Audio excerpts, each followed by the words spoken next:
Bismillahirrahmanirrahim. Assalamualaikum warahmatullahi wabarakatuh. Alhamdulillahirabbil alamin wa bihi nasta'inu ala umuri dunya waddin wa ala alihi wa sahbihi ajma'in. Asyhadu an la ilaha illallah wa asyhadu anna Muhammadar Rasulullah. Allahumma shalli ala sayyidina Muhammad wa ala ali sayyidina Muhammad. Rabbi shrahli sadri wa yassir li amri wahlul 'uqdatam min lisani yafqahu qawli. Qala Allah Ta'ala fil Qur'anil Karim, a'udzu billahi minasy syaithanir rajim. Ya ayyuhalladzina amanu sabiru wa sabiru wa rabitu wattaqullaha la'allakum tuflihun. Kaum muslimin ikhwati iman rahimakumullah, marilah kita panjatkan puji dan syukur kehadirat Allah Subhanahu wa taala atas nikmat dan karunia yang Allah anugerahkan kepada kita sekalian. Alhamdulillah kita masih diberikan jatuh umur, sehat walafiat, dan dengan nikmat iman dan Islam pula senantiasa beribadah kepadanya. Khususnya dalam bulan Ramadan ini tidak terasa kita sudah memasuki hari yang ke-9. Salawat dan salam semoga tercurah kepada junjungan kita Nabi Muhammad Sallallahu Alaihi Wasallam dan juga kepada segenap keluarganya, sahabatnya, tabi'in, juga kepada segenap umatnya yang taat dalam mengamalkan ajarannya sampai akhir zaman.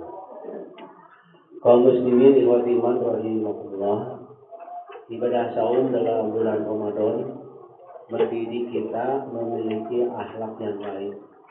Ibadah saum dalam bulan Ramadan mendidik kita memiliki akhlakul karimah. Karena peranan akhlak yang baik atau yang disebut dengan akhlakul karimah itu merupakan ciri atau tanda-tanda bagi orang-orang yang bertakwa. Tidaklah sempurna keimanan seseorang dan tidaklah akan menjadi benar-benar seorang yang bertakwa apabila tidak dihiasi dengan akhlak yang baik, apabila tidak dihiasi dengan akhlakul karimah. Di dalam sebuah hadis, kaum muslimin rahimahullah, salah seorang sahabat bertanya kepada Rasulullah SAW, ya Rasulullah, yang kebanyakan masuk surga itu yang seperti apa? Yang bagaimana? Ya. Sekali lagi pertanyaannya, ya Rasulullah, yang kebanyakan masuk ke surga itu yang seperti bagaimana? Lalu Rasulullah SAW menjawab, orang yang kebanyakan masuk surga itu adalah orang yang benar-benar bertakwanya dan baik akhlaknya. Itu berkaitan ya. Jadi selain kita dituntut yang beribadah taat kepada melaksanakan ibadah puasa, ibadah sholat dan sebagainya, itu karena ada dan baik akhlaknya, maka tentunya dalam perilaku kita harus dihiasi dengan akhlakul karimah. Ibadah sholat kaum muslimin rahimahullah mendidik kita memiliki akhlak yang baik. Bagaimana firman Allah dalam Al-Quran, a'udzubillahi minasyaitonirrajim, inna sholata tanha anil fahsya'i wal munkar. Sungguhnya ibadah sholat itu untuk mencegah dari perbuatan keji dan munkar. Jadi orang yang benar-benar mendirikan ibadah sholatnya secara baik, dia akan bisa membedakan mana yang baik, mana yang buruk, mana yang halal, mana yang haram, mana yang syah, dan mana yang batal. Jadi itulah sempurna-sempurnanya seseorang melaksanakan ibadah sholat dengan sebaik-baiknya. Karena memang dalam Al-Quran juga perkara tegas bahwa ibadah sholat itu justru kita harus memiliki akhlak yang baik agar merupakan suatu keberhasilan di dalam ibadah sholat ini. Begitu juga kaum muslimin ikhwati iman rahimahullah, ibadah saum dalam bulan Ramadan. Ibadah saum dalam bulan Ramadan, saya beberapa hari yang lalu sudah menyampaikan, mendidik kita memiliki sifat sabar. Sabar itu penting dalam kehidupan. Seorang pegawai, seorang karyawan dituntut kesabaran agar memiliki prestasi yang baik dan tentunya akan dikomposikan oleh atasannya. Begitu juga seorang anak sekolah, mahasiswa harus sabar, walaupun harus bertahun-tahun kuliah, belajar, tapi dengan kesabaran yang akan menjadi orang yang sukses. Begitu juga kaum muslimin rahimahumullah, hakikatnya kesabaran itu akan menjamin meraih kesuksesan atau kemenangan. Yang pertama, kaum muslimin rahimahumullah, ibadah saum dalam bulan Ramadan mendidik kita memiliki sifat sabar. Memiliki sifat sabar itu bukan hanya selama Ramadan, ya. Jadi jangan salah. Jadi memiliki sifat sabar itu juga yang kedua diantaranya akhlakul karimah yang diajarkan dalam ibadah saum dalam bulan Ramadan. Ibadah saum mengajarkan kita memiliki sifat jujur ya. Jadi sejak terbit fajar sampai terbenam matahari kita menahan diri dari makan dan minum, lapar dan haus, termasuk kita menahan diri dari perbuatan tercela. Jujur, mungkin bisa saja kita tidak jujur, rumput di kamarnya di tempat yang tertutup, buka celebak kan bisa. Tapi karena kita memiliki iman yang kuat, memiliki sifat jujur, walaupun kita tidak sesungguhnya, ya, tapi kejujuran itu menghiasi bagi orang-orang yang melaksanakan ibadah saum dalam bulan Ramadan. Jadi yang kedua, yang pertama sabar, yang kedua sifat jujur.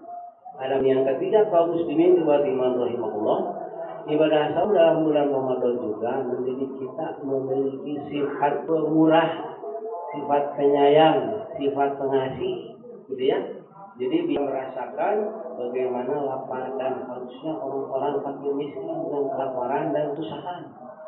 Begitu ini juga bukan berlaku selama bulan Ramadan, juga seterusnya setelah bulan Ramadan kita dihiasi oleh sifat pemurah, berehan, baik naremawet, baik membutuhkan, baik ngalang kanu susah.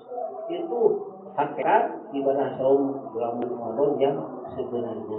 Jadi apalagi setelah kita mengeluarkan zakat fitrah itu untuk fakir miskin, itu adalah tujuannya agar menerap pada diri kita memiliki akhlak, jadi memiliki sifat kasih sayang terhadap sesamanya. Itu yang ketiga kaum muslimin rahimahumullah. Di dalam sebuah hadis Rasulullah SAW memberikan ultimatum, apabila seseorang ya tetangganya dalam keadaan kesulitan, apalagi kelaparan dan kekurangan, dan kita membiarkannya, maka kita tidak termasuk orang yang benar-benar. Jadi ya, secara lengkap tadi saya demikian. Bukanlah seorang yang benar-benar beriman ketika tidak memiliki kecukupan, tapi membiarkan tetangganya bersebelahan atau di lingkungannya menderita kesusahan dan kelaparan. Jadi kaum muslimin rahimahumullah, ibadah saum dalam bulan Ramadan mendidik kita memiliki sifat penyayang. Dan selanjutnya kaum muslimin rahimahumullah, ibadah saum dalam bulan Ramadan juga mendidik kita memiliki sifat namanya disiplin, tepat waktu. Jadi kita senantiasa tepat waktu, baik pada waktu sholat, baik pada waktu buka ya, setelah tajil lalu kita melaksanakan ibadah pagi, begitu juga kita disiplin pada waktu kita melaksanakan ibadah sahur. Walaupun kata Rasulullah SAW hanya ketutup, itu mengandung berkah ya ibadah tersebut. Kaum muslimin rahimahumullah, betapa penting peran akhlak bagi seseorang yang menghiasi, baik bagi orang yang melaksanakan ibadah sholat, begitu juga ibadah saum dalam bulan Ramadan.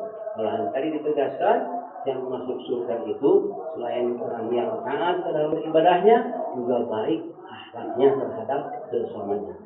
Yang terakhir Rasulullah SAW bersabda di dalam sebuah hadis, ittaqillaha haitsu ma kunta, wa'ti sayyi'atal hasanata tamhuha wa khulqinas bimungkin hasan. Yang artinya demikian, ittaqillaha haitsu ma kunta, hendaklah kalian bertakwa kepada Allah di mana saja kamu berada, baik di dunia, baik di kamu, baik di mana saja, baik dalam perjalanan di mana saja berada, kamu harus tetap bertakwa, artinya harus tetap taat kepadanya, kepada Allah Subhanahu wa taala. Wa atbi'i sayyi'atal hasanata tamhuha, artinya apa? hendaklah setiap perkataan perbuatan yang buruk, ya, mengatos-atos, ulah dilakukan dari, hendaklah kamu perbaiki akhlakmu itu dengan akhlak yang baik. Waqad bihi sayyi'atan hasanata. Perbaiki akhlakmu yang buruk, pernah kasar, pernah bertengkar, gitu. Yang sudah walaupun sebanyak di dalam lautan dosa yang pernah kita lakukan, Allah akan mengampuninya. Makanya waqad bihi sayyi'atan hasanata. Ikutilah yang buruk yang sudah kamu pernah lakukan dengan perbuatan yang baik. Tambuha, niscaya keburukan-keburukan sebanyak buih dalam lautan apabila tidak lakukan lagi dan kita perbaiki dengan hal yang baik, dengan akhlak baik, tambuha, maka akan terhapus kesalahan dosa yang telah kita lakukan. Lalu di dalam hadis tersebut, tapi Qolinas, dan hendaklah kamu bergaul dengan sesama manusia, dia campur gaul wahulkin hasan, yaitu dengan akhlak yang baik. Mudah-mudahan ada guna dan manfaatnya. Mari kita sempurnakan ibadah saum kita dengan sebaik-baiknya, bukan hanya sekedar menahan diri dari lapar dan haus, makan dan minum saja. Kita pun harus mencegah diri dari perkataan perbuatan yang tercela, harus bisa mengendalikan hawa nafsu kita, dan juga kita harus hiasi dengan akhlakul karimah, akhlak yang baik. Mudah-mudahan bermanfaat. Wabillahi taufiq wal hidayah. Assalamualaikum warahmatullahi wabarakatuh.